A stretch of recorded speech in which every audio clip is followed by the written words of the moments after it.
Hi, welcome to the podcast where Brian and I talk about thinking tools for making sense and making meaning in turbulent times. I'm Boaz. I currently run Pebble Tossed Consulting, where I help organizations improve the quality of their thinking and collaboration. And I'm Brian. I'm a teacher and an artist and a builder and a collaborator and a backyard philosopher, I guess. Perfect. So, in today's episode, we're going to talk about something that you said to me pretty early on in our getting to know one another. I would say 2 or 3 years in, given the context. But then it's been a recurring theme, and it's ended up being a really frequently used tool in coaching for me. And it doesn't matter where the arrow came from. What matters is what hole in the armor it came through. Hmm. And I think that has a lot of layers of meaning and can be contextualized a lot of different ways. So I thought it might be an interesting one to kick around and kind of like maybe start with what's your relationship to that concept, and let's see where that takes us. Yeah. Um, I think that is borrowed from a Buddhist sutra. And if I'm not wrong, the Buddha said something like, when you're hit by an arrow, it doesn't matter what kind of feathers and which bird the feathers came from on the arrow, or what was the name of the children of the man that made the arrow, or what village he lived in, and whether he had a happy life, and I mean, I think that there's both a small scope and large scope applications of that idea for sure. Um, Yeah. So the way it comes up frequently in coaching is a client will come into a coaching session kind of wrapped around the axle in one way or another about somebody on their team or a client or an investor or whatever behaving badly and pissing them off somehow or hurting them somehow, harming them, um, on some level. And so frequently the coaching session is about reorienting the client towards what they can control or what stories they're telling themselves, mhm. which basically points to a hole in the armor, right? It points to a tendency or a thrown to ness that a given person has in a particular direction. Like, in the Cartman triangle, um, as a model, some of us are thrown to falling into kind of a victim mindset where we're innocent and somebody else is guilty, or into a rescuer mindset where we're good and someone else is bad, or those kinds of usually binaries are a good clue that there's an arrow and a hole in the armor in play. Yeah, yeah. It reminds me of another Buddhist reference where the Buddha talks about. I think it's an image with a boat, and maybe a large boat comes and it runs over the smaller boat, and there you are in the water, you being in the smaller boat, and you're cursing the person, and then as the boat goes by, you see there's nobody on the boat. Uh-huh.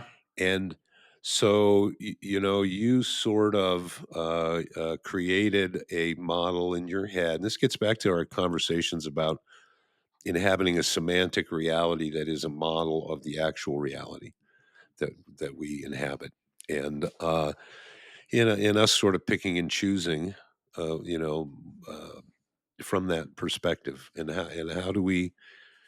Yeah, it's a perennial question. And again, we come back to a Buddhist reference being blown by the eight winds. And I'll have to get those for us for next time. But it's like profit and loss and favor and blame. Um, all these basically these things that happen to us that push us into our here and now smaller self and help sort of shorten our focal range. And I mean, I get sucked up in that when I'm in traffic, you know. I mean, I think we all do. yeah, I haven't actually taken anybody out and shaken them. I may have threatened to. But, another way to look at it, which is a way that we have experimented with a little bit, is the 5 element theory, system, if you can understand the way the 5 phases work, you can understand how they work in your personality and in other people's personality, and you might We're talking about 5 elements in Chinese in medicine. the yep, yeah, and Okay. so the 5, medicine 5 elements applied for medicine, and, Yeah. so, for example, if you're wood, you might find that some people just have a tendency to chop on you. You might learn that those metal people have certain characteristics that when you learn them, you might be able to see them coming at a distance. Um, there are you will also find the opposite, where there might be some people that you just, seem to annoy no matter what you do or how you try, and, some of that can be explained maybe by elemental stuff also. And then remember, part of the idea of the elemental theory is that, when a tire is balanced, it wears perfectly all the way over. And when it's imbalanced, that's when it starts to wear a hole in one spot and leave a whole lot of tread on another spot. So the similar idea with 5 elements, that we're gonna last the longest if we're balanced in all these 5 elements. So what that means is that the way people push us off of center becomes a diagnostic tool for us to understand ourselves, which I think is what you're talking about. That's the yeah, That's the chink that's in on the the target. armor. Yeah, and the Yeah. more sophisticated we understand that, the more sophisticated we understand the shape of the hole in the armor that the arrow, because it's almost like the arrows have a magnetism to those holes. It's not Well, it's not random maybe. right. I mean, karmically, if not for the arrows, we might not become aware of the holes. Yeah. Exactly. Yeah. So I want to go back to something that you said very much in passing, but probably bears further um, extrapolation, which is something like we inhabit a semantic reality, and that's important. Yeah. Oh boy, Can you it's talk huge. more about that? Yeah. Well, uh, where I've been kind of going over a lot of the old 1970s, 1980s, uh, popular psychological thought, and the one that I've been looking at more depth lately has been Joseph Chilton Pierce and the crack in the cosmic egg. And he talks a lot about it there, and then I think in the second version, exploring the crack in the cosmic egg, he gets more into that, and there's some interesting things. I don't agree with everything, and for me, it's interesting how my perspective has changed on it over the past 30 years. My critique would not be as nuanced as it is today, but he goes into a great detail, some I think on the ball and some a little off the mark, about how the child grows up to inhabit the world of other humans and the reality of concepts. Some of this touches on Piaget, and the developmental stages we go through. When is something real? He comments in one place about a child of a certain age can be at a funeral for a parent and not even get what's going on. I mean, they'll play in the car on the way, because while they can experience death, the concept of death, it hasn't entered their semantic reality. They don't have a model in their minds that carries all that yet. And I think it's somewhere between 6 and 8 when we start to see some of these things show up. Uh, but in short, our semantic world, the world of objects that help us to recognize and maneuver, is not a completely accurate map, obviously, of reality. It picks and chooses, and it picks and chooses based on our particular perceptions. So within a lot of spiritual disciplines, there is this idea that maybe we need to be able to step out of that. Lao Tzu says in one of his the first poems, he says, sometimes we view life with passion to understand the manifestations of the Tao, and then we view life without passion to understand its source. And, that connects to that idea of nature being unkind. It just sort of is what it is. Um, but anyway, so yeah, that we have a tunability within our consciousness. And if we always stay tuned in the one view, we view life with passion, but we never see the source.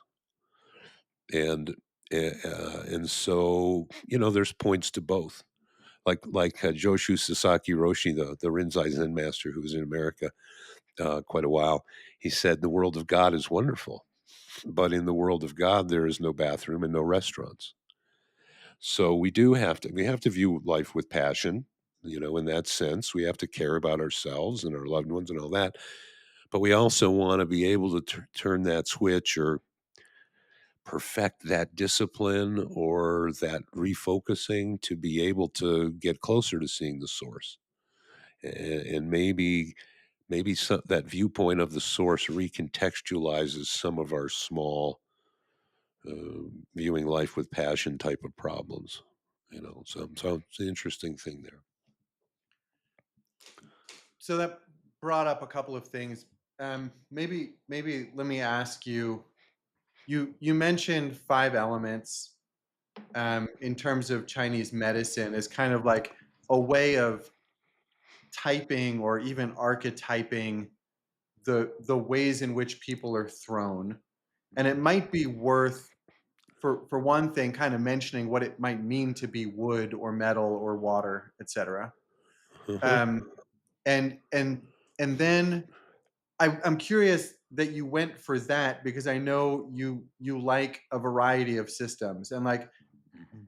you know do you think that one is more fundamental in some way than say the Enneagram or I don't know they're kind of a lot of decent systems. I think they're some better than others for kind of categorizing the tendencies that people have to have certain types of holes in their armor, some of which is also developmental, but still, like we have a tendency to want to create these categories, and the five elements was I thought an interesting choice. So I'm just curious to hear more about that. Yeah.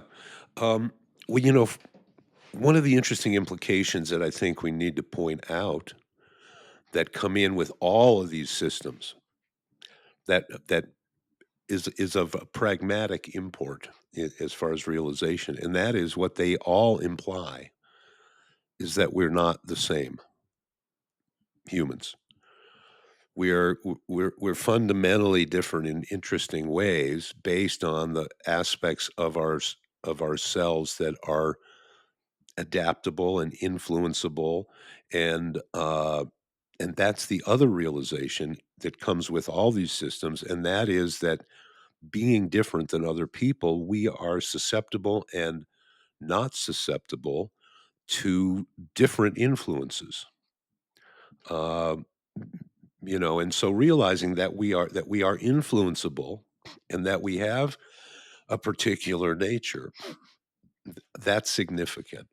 And I think the best way that often leaps to my mind when I see this topic comes up is the image that comes from Jan Cox, interesting character, where he says that every person is born in a particular room with their one of their feet nailed down, and they're in a room that's in a particular house, on a particular street, in a particular town, in a particular country, and we might as well add in a particular time chapter, so to speak. And the way he puts that is he says, very few people go through the enormous effort required to pull up that foot that's nailed down. So what a lot of us Oh, so do, it can be pulled up, he thinks. I think that that's this idea of viewing life without passion to see the source, and that and it also explains, as an elegant analogy of what most of us will spend a lot of our time doing, and that is sort of moving in a circle around that foot that's nailed down. And the film strip changes from moment to moment, kind of, but not really. But the implication that for that film strip to change, that foot needs to be pulled up. And Okay, until so then, we're seeing from that room on that street, right, et cetera, et there's an cetera. opportunity here to take a risk. Okay, Maybe more for you than for me, but you can turn this around on me if you choose to. okay, So so I think a way of demonstrating that concept would be to give like a real life example. sure. Um, do you want to intimate how your foot was nailed down and what where you are with getting it off the floor? And maybe I'll give it a shot for myself too. Yeah, um, yeah, there's a lot there. Uh, It's not just one nail, it turns out. well, yeah, or there's dimensions to this nail. This is like a science fiction Yeah. nail because, there's there's a psychological component to it, okay? So, obviously, that I was born an orphan, and so, it probably took me into my 50s to understand the ways in which that nailed my foot down in relationship with other people. Uh, obviously, you and I have been to Africa together, and that was a context that made it pretty clear the ways in which our feet might be nailed down in Western culture when compared and contextualized by a feet nailed down in a really different place, right? And and those interactions also are mutually illuminating if the people are there for it, right? But the ways in which your foot is nailed down comes down to who you are. If we use the small y for you, uh, uh, so a big part of this is that I think within the Buddhist context, we might say, well, this is an aspect of our karma. It's a it's a set of spectacles that we put on through which we view the world, and it sorts certain things and it doesn't sort certain things, right? So for example, like I remember McLuhan talks about showing movies to an African tribe, and the African tribe didn't get the point that the video was trying to make, but they all noticed a chicken in the video that the makers of the video did not notice. And so they were sorted, or their system was sorting for totally different things than the Western system is. So whether the degree to which that nail is pull upable is a question. Yeah. Uh, I think that intercultural experiences help pull that nail up. Yeah. Intimate relationships in their self-illuminating aspects help pull that nail up. Uh, Psychotherapy can help pull that nail up. Are we just talking Ayahuasca. about you were just getting to the good stuff. We're not just talking about integrating shadow material. There's kind of like a karmic element here too, because we're talking about being born with like into a framework that will reinforce certain beliefs or sets of beliefs. And I don't know if that's just shadow material. I don't know if that's just psychotherapy accessible. And I'm not sure that it's all so psychologically rich. I mean, some of it I think is just a matter of perspective. You know, uh, Tibetan people like yak butter tea, and I just probably won't, you know? And there's not anything good or bad about that. It's just because of where you're sitting when these things form around you, you know, your sensibilities of things. Um, but again, the important thing is the perspective on it. Like when we've talked before about the Guide for the Perplexed by Schumacher, you know, when he talks about the great chain of being, you have inanimacy, then you have animate life, then you have life that has consciousness, and then you have life that is consciously conscious or consciousness conscious of consciousness.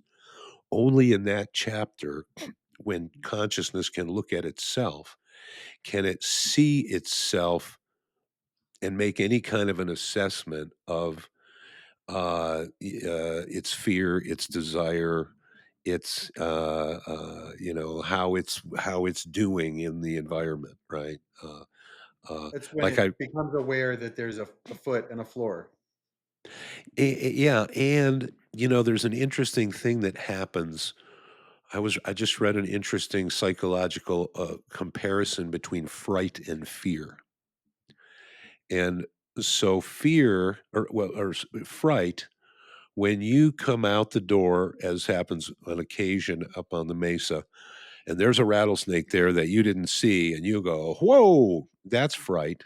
And then you know you leap 10 feet away or whatever, and then you come back, right? But if you're in the house and you say, "I'm not going out there because there's rattlesnakes out there," that's fear. So fear has a conceptual extension to it that fright is very nervous system process kind of centered. So rabbit, the way that rabbit survives coyote is he trusts his fright circuit. Coyote shows up, okay, boom, startle reflex. He does the rabbit thing, everything's great. But as soon as the coyote's gone, as soon as that problem is gone, it doesn't linger as a conceptual possibility. I mean, what would the rabbits do if they had that? They'd all be just hiding somewhere, fantasizing about what happens when I zig and I should have zagged and the coyote gets me, right? Well, humans, we do that, right? And there is a certain inner organization we have to go through to handle those kinds of things, right?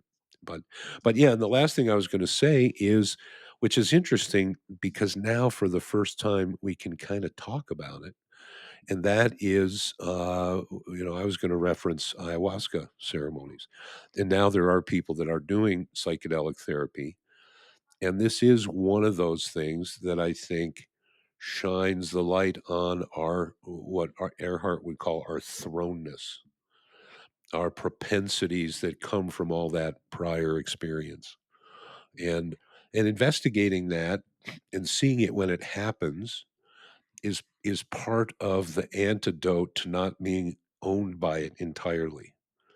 It's what we do in fighting. We try to inspire the fear of a physical conflict, and you deal with it there. So when the real physical conflict comes up, it's not like you've not been there before. You've been there. You understand this. You know how you react. You know you're going to want to jump 2 inches, but you're really going to jump 2 feet. So you make a little adjustment on your dial, right? You have that second attention so you can see, am I letting fear control me? Am I letting my desire, am I raging? Do I want revenge? Do I, and all that second attention stuff, you can, with a little experience, you can directly see how it all translates to putting holes in your armor that a good opponent will inspire and then take advantage of, which is that idea of a setup. You know, like one of my teachers, he said, maybe I know this guy likes a roundhouse kick to the face. So when I face him, I don't go out there like this. I go out there like this, right? Hands down, big smile because I know he wants that. But because I know he wants it, I have the counter to that. I'm going to come in and take him down and take his lunch money when he goes for that bait because I know he has that desire. I know he's practiced that desire. So I'm going to use that. Right? That's that. There's a really interesting thread there about how the hole in someone's armor can be the other side of the coin to their strength, Mm. um, which is a challenging thing to figure out how to integrate. Yep. So, like in my 20s, I got accused of arrogance a number of times, and I didn't think I was arrogant at all. I thought I was pretty insecure. But I also thought that I really liked engaging in some kind of like intellectual debate. I really liked thinking and playing with ideas in certain ways that were probably a little combative and competitive and things like that. And so there was this strength that I had where I really felt engaged in this way, being perceived as arrogance, and I had to figure out how to adjust for that. I don't know if that's the best example, but I think it's Mhm. Yep. the the What you're idea talking of about is polarity. the fat part of the tread on the other part of the tire that's Yeah, not where the weak spot is, yeah. but that might be fat because the weak spot is there, right? Or this guy with the roundhouse kick probably has a good one. Oh, absolutely. Yeah, But and but he may like it so much, he may be under practicing his spin kicks. yeah. And yeah, so it's that, yeah. And I mean, we're always, this is a whole interesting topic here. Uh, why, for example, did I spend my time as career, uh, largely focused on artifacts, right? I was a jeweler. I've been a builder. I have done plumbing, municipal plumbing. When, if you look at my aptitude tests, they all said that this guy should be doing something with words, right? I could see myself trained as a psychotherapist. I mean, I did get trained as a psychotherapist. I just chose never to practice. I did do a lot of teaching, but I found it real important to me to do the hands-on stuff, to produce an artifact that can be assessed by an objective standard. This is a good thing you made, it works, or this is not good, it doesn't work, right? Because the mental stuff can be very subjective and can get kind of floaty. But what I was doing was exactly the opposite of what they tell you to do. And that is, I was playing to my weak suits instead of playing to my strong suits. And the reason that they tell you to do that is absolutely 100% legitimate. You will compete better if you're competing in a field where you have a talent. It's a no brainer, right? But if you put yourself in fields that you don't have the talent for and you can handle it emotionally, you will come out a much more well-rounded individual. You know, I did a, someone came and interviewed me from the college that I went to, and they wanted to take a picture, and they took a picture of me in a hole with a wrench fixing, a municipal plumbing problem. And the particular point was that I was trying to make was you don't become a whole person by avoiding the difficult stuff. You actually intend to make the tread thicker where it's already thick, and you kind of look away from the weak part of the tire. Well, humans, unlike tires, we can thicken up that tread by attention, by watering that part of the garden and making it grow. Uh, and that's why I like to tell people, you can do anything if you bring yourself to it, uh, which is the polymath's regular reprise, right? Um, so, on the other hand, if you're barely functioning, don't play to your weak suits.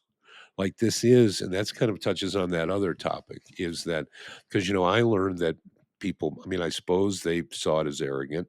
I don't think I don't think they thought about it that much because this started happening to me when I was probably in third grade. And there is some evidence that the more you get away from the standard deviation, you have the standard mean, uh, the more of a bridge there is to make it to the mass of people. And there are people that are very smart but very low on charisma and can't bridge to most people because they're too intellectualized. And so I thought again, it's important that you can communicate with everybody, that you can mix with everybody. that you can. It's like when I was a kid and I hitchhiked all over. I wanted to see the whole deal and kind of be able to fit into all of it. And that is sort of different than really picking a specialty and really specializing, you know. But the world we're living in is the product of a lot of specialists' myopia.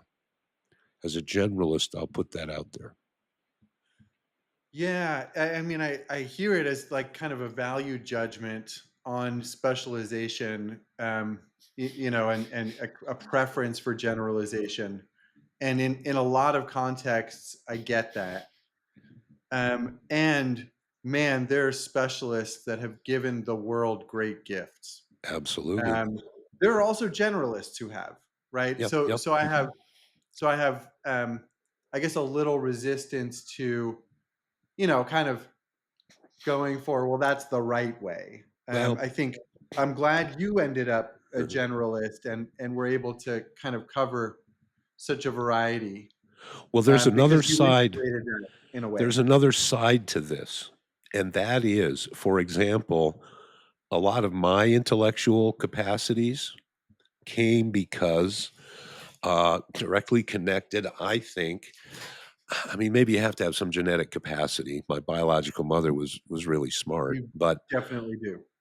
because of my setting, I turned into a performing animal, which is one of the things that can happen easily to adopted children, particularly if they're not attuned to their caregivers. And that is that you start to believe, you start to translate that you only have a place to be because you are making everybody happy.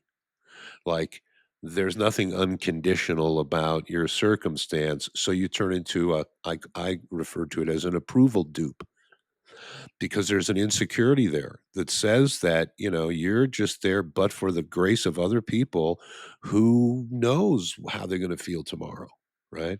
And so that encouraged me to be a kind of a performing animal, to to demonstrate some sort of value to people. Or there's a line in the Cider House Rules by John Irving where he says, "An orphan is nothing if not useful." So it's stated in a very particular way, and so that becomes a psychological box that you can get in as an orphan that will turn you into a performing animal as or an approval dupe, I if you will. absolutely share that experience, and also having been an orphan. Right.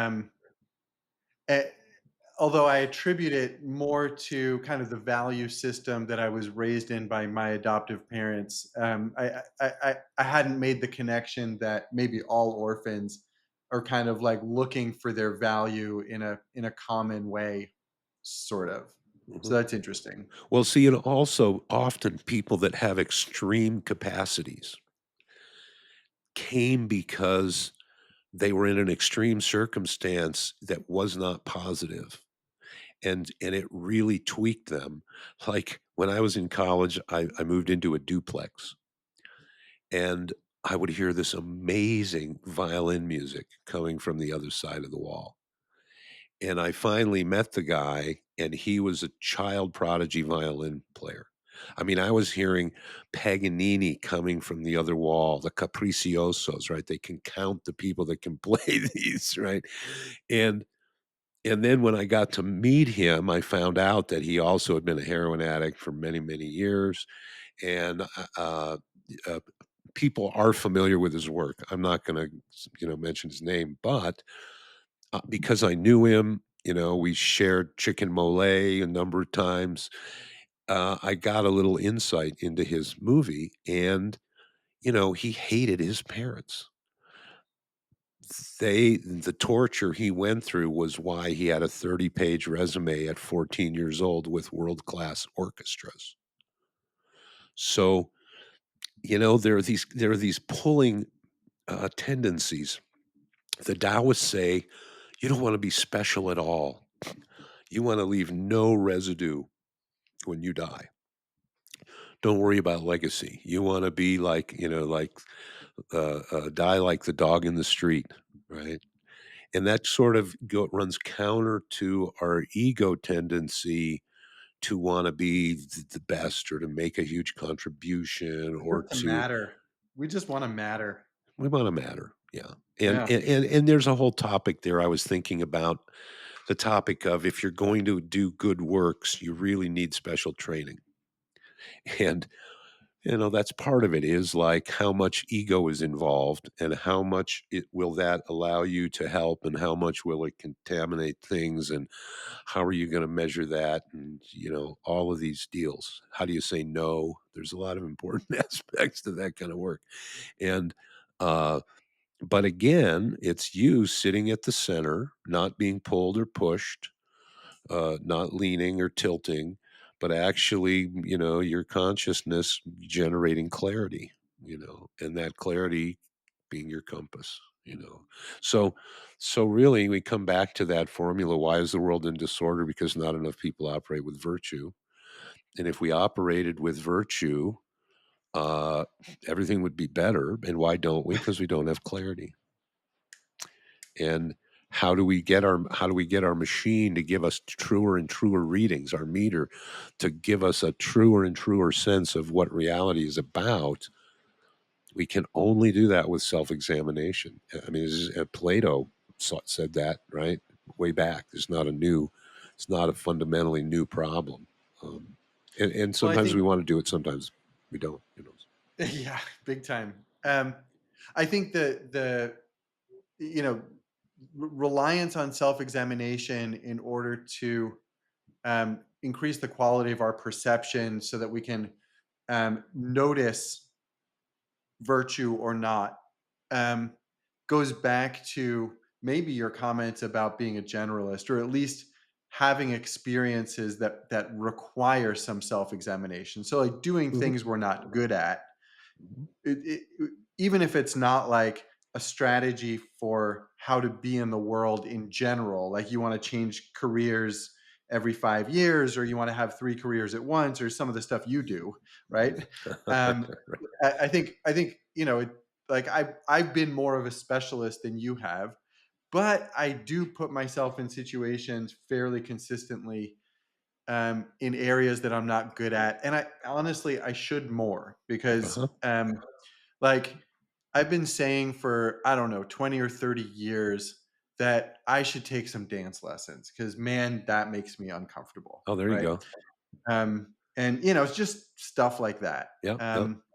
So yeah, Well, I and I dig. should I should bust myself too, because part of the reason that I am a generalist is because as I was going through life,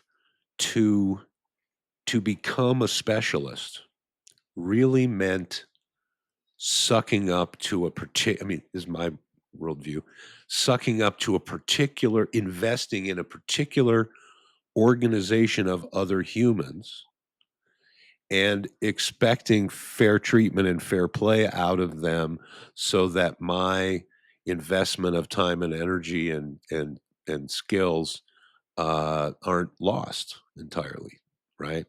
No, it's And it's perfect. We end on Groucho Marx, right? I wouldn't belong to any club that would have me as a member. pretty much, but that's a psychological. That's because of where my foot was nailed down. It didn't make me into someone that was quick to want to trust, put all my eggs in a basket that somebody else is carrying, right?